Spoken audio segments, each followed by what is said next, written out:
progres adalah kunci. Ini kan yang sering lo denger dari motivator-motivator. Tapi tau nggak, nyatanya emang bener kayak gitu. Karena mostly di aspek-aspek kehidupan kita yang bisa bikin kita gerak dari satu status quo ke status quo yang lain, itu adalah ya progres. Status quo yang gue maksudkan di sini tuh ya adalah kondisi kita yang sekarang banget. Mungkin yang belum punya skill apa-apa, belum punya milestones, belum punya goals. Kalau lo pengen bertumbuh sebagai seorang individu, lo butuh banget sih yang namanya progres. Wajib, mesti, kudu. Makanya gue pengen kenalin lo sama satu filosofi dari Jepang, yaitu filosofi Kaizen.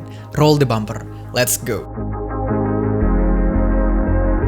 Nah, filosofi Kaizen itu ditemuin dan dipopulerin di sekitar tahun 1950-an oleh orang yang bernama Masaaki Imai. Keren banget ya namanya ya. Kaizen sendiri bisa dibelah jadi dua suku kata. Yang pertama yaitu Kai yang artinya perubahan, dan Zen artinya yaitu lebih baik. Jadi Kaizen sama dengan perubahan yang lebih baik. Tapi apa sih sebenarnya mindset yang pengen diajarin oleh si Masaaki Imai ini ke dalam diri kita? Selain dari perubahan ke arah yang lebih baik itu. Kan ya namanya perubahan pasti pengennya semua orang ke arah yang lebih baik kan? Nggak mungkin dong ke arah yang sebaliknya. Mungkin ada sih yang pengen ke arah sebaliknya, cuman bakal aneh aja sih. Jawabannya adalah perubahan yang lebih baik secara terus-menerus. Kata kunci yang bisa kita tarik ada dua. Yang pertama yaitu lebih baik, dan yang kedua, ini yang paling penting juga, adalah terus-menerus. Terus-menerus yang coba diajarin sama filosofi Kaizen itu bukan berarti kalau misalkan kita bikin suatu hal itu harus lebih baik atau lebih sempurna. Misal, lo adalah orang yang pengen belajar soal motion graphics. Habis itu lo bikin karya pertama lo, ya nggak bagus-bagus banget sih, dan bahkan lo menilainya itu sebagai sesuatu yang jelek atau sampah gitu kan. Dan ketika lo pengen bikin video selanjutnya, itu lo merasa harus sempurna, harus kayak bagus bangetnya,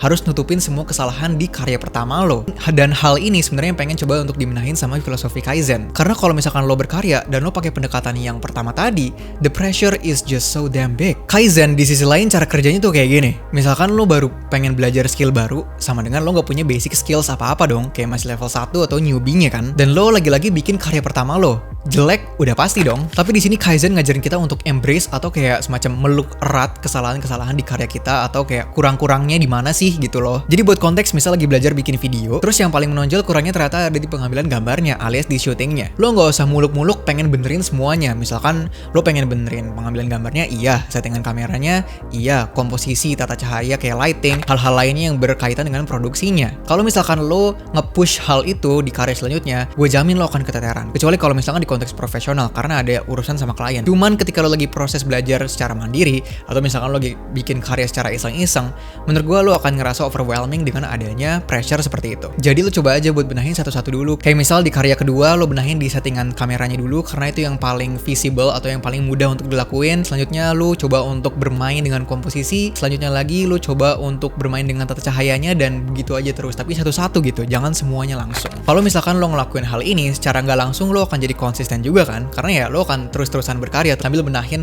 di mana kurangnya. Faktanya juga, kuantitas itu akan selalu lebih superior dibandingkan dengan kualitas. Dalam arti, kuantitas itu membangun kualitas. Maksudnya gini, kalau lo berfokus pada kualitas, ya sebenarnya kagak ada salah-salahnya. Tapi kemungkinannya akan besar untuk lo itu jadi seorang prokrastinator, dan lebih parah lagi jadi seorang perfeksionis. Dan itu akan sangat-sangat mengganggu lo sebagai seorang kreatif. Sedangkan kalau misalkan fokusnya ke kuantitas, artinya kan lo kayak semacam gak peduli nih karya gua bagus atau enggak. Tapi ya regardless, lo akan terus menghasilkan karya-karya atau video-video yang baru ke depannya. Dari waktu ke waktu akan terlihat tuh perubahannya secara otomatis. Karena kenapa? Lo akan ngelakuin banyak kesalahan, mulai dari teknisnya, selera editingnya, sampai ke desisi kreatifnya. Dari satu video ke video yang selanjutnya, lo akan benerin itu kan. Jadi sebenarnya paradoks sih, kalau misalkan fokusnya lo ke kualitas, lo nggak akan bisa nemuin banyaknya kesalahan dan kekurangan di video-video yang lo buat. Dan tentunya hal tersebut kemudian bisa lo jadiin sebagai bahan evaluasi, biar lo bisa lebih improve lagi ke depannya. Filosofi Kaizen itu seakan ngasih kita superpower buat terus melaju. Dalam konteks membuat suatu karya atau belajar skill kreatif baru,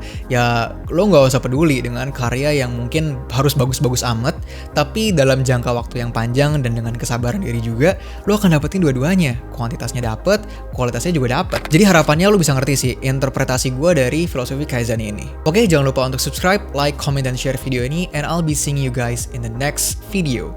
Let's go!